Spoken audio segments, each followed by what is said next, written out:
Alright, hey guys, what is up? It is Bibzuda back here once again on the Outlast trials, and we are going to be continuing weekly therapy number 33 in this video, which is one chance here on the psychosurgery difficulty. We're on the 8th trial of the weekly, which is Open the Gates. Should be actually a pretty difficult one. I mean, this trial just in general is usually fairly challenging, so we'll see how well it goes for us here. But as usual, we're dealing with the same 6 variators, main one being no revives for the weekly, which removes all potential to revive, including syringes, respawn, revive pills, anything.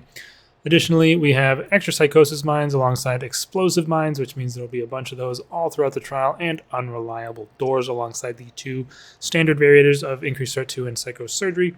I'm still rocking stun, no joking, smash neck. Let's jump into this one and see what we can do, and continue our discussion of the evidence documents that are currently available in the trials.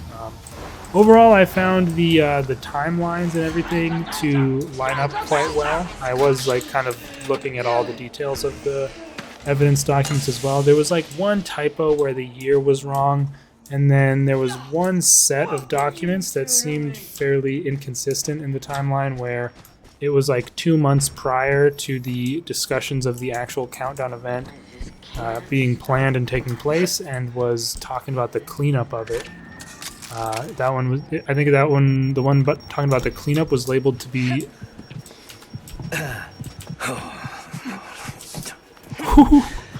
the one talking about the cleanup was labeled to be taking place in January of 1960, whereas the event itself was discussed and planned and executed, it seemed like, in March and April of that year. So that was one inconsistency I noticed with the timelines, and there was 2 or 3 typos in there, but overall they seemed very, very well constructed, and just definitely a lot of interesting hints and things dropped in there. It was always cool to see Mount Massive Asylum mentioned at certain points, just because, from Outlast 1, of course, and I have some fond memories of that game. Maybe I could always do maybe a playthrough of the original Outlast 1 and 2 games at some point, just for fun. That could be maybe an interesting thing to see on the channel. Let me know if you'd be interested in that. I maybe would do that if, or I guess whenever Outlast 3 is coming out, and then I'll play through the first 2 before doing a playthrough of the 3rd one. That could be kind of fun. But anyway, whatever. What was I saying? Oh yeah, so yeah, it all kind of lines up well, and was just cool to read all those timelines of why they were doing certain things. Like they were doing winter kills because they needed reagents that were more resilient to cold, or more willing to do things in the cold or stuff like that, which was interesting. It was also cool to read about the reagents that obviously were released and made it out to the the real world. So the so-called real world, and how they're being observed. And then there's one reagent, of course, I think it was 0877, that has been brought back to the Signala facility and is apparently observing the trials and things like that, which has been very interesting as well to read about. I don't know where she actually is, but I'm just going to run here. And then we got to the countdown event itself. And the countdown event is kind of where the current storyline has sort of kicked off. Of course, if you remember, during the countdown event, there was the secondary objective of the radios. There's also a few different spots where Noakes is being interviewed and talked to, which I find very cool, because he's a pretty cool character that you get a lot of info from, honestly, from the lore discussions. Okay, this really sucks. I'm gonna maybe do that. I don't know if that was good or not, but I was feeling a little bit of pressure there. What was I saying? Oh yeah, so during the countdown event there was those radios, and you could kind of hear on them a sort of voice saying things like reagent and maybe trying to communicate with you. I don't believe there was any actual concrete details or information coming out of the radio, but it was definitely curious.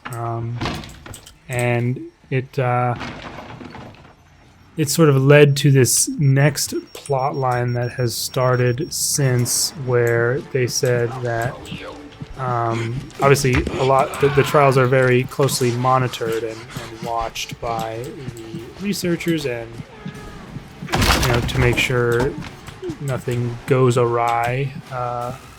He's gonna come in here, obviously, so I'm just probably gonna stun and get rid of the thing as well. I don't really know where the last one is. I'm gonna recharge. Oh, that's it. Okay, so we're through. I didn't even realize. Okay. Yeah, this trial is a little bit more difficult, so it requires a bit more attention.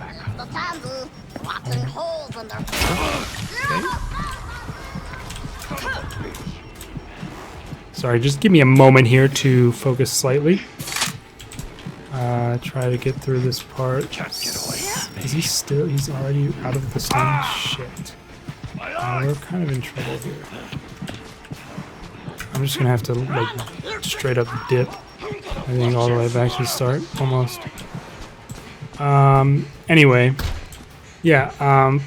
Obviously, part of the countdown event was that if you die, or if you fail, like the bomb on your chest like explodes, and obviously, compared to the normal deaths that take place in the trials, that's going to be a bit more messy and stuff. So, how they've contextualized it is that there was a group of 4 reagents who went into a trial. I think they said it was on the docks, or I don't actually remember which trial it was, but regardless, it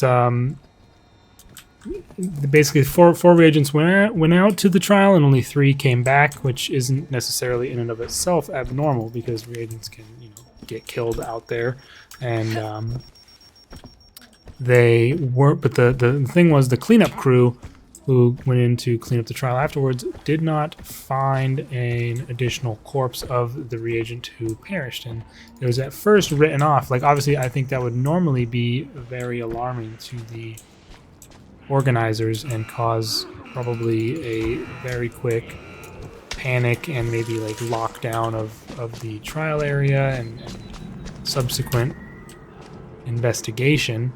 But since the countdown event was taking place, and that was the trial they were participating in, it was kind of at first ignored or written off that the reagent had just been blown to pieces by the bomb, and that's why they weren't able to find any trace of them.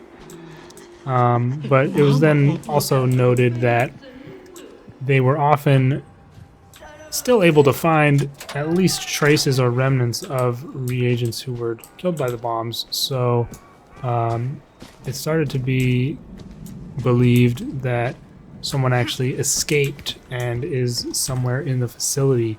And that is who is writing these graffitis on the walls that we now see. And those only started showing up after Geister, so it kind of